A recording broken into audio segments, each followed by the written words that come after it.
Okay, basically, I'm going to be talking about the legacy of residential schools and its impact on indigenous children and peoples.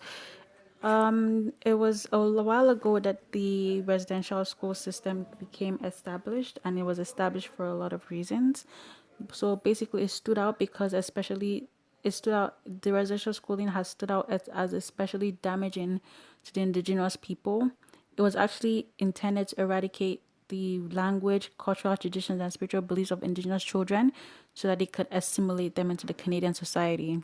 More than 150,000 First Nations Métis and Inuit children, all attended the residential schools and the establishments between the 1870s and then when the last school actually closed in the 1990s.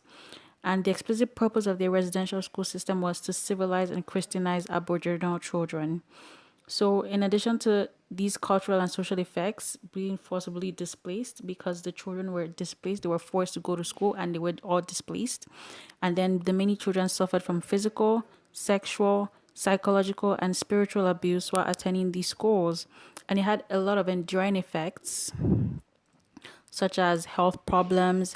It led to health problems within the children, substance abuse within the children. The suicide rates and mortality rates they went up.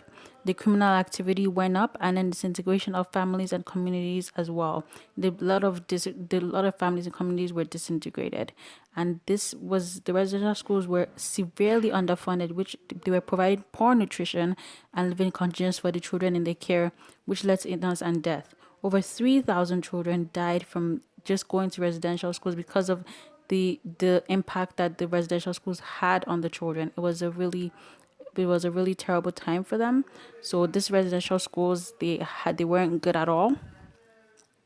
They disrupted the life of children, and some children never went home, which was really bad. And some parents they were then deemed as unfit and displaced as well.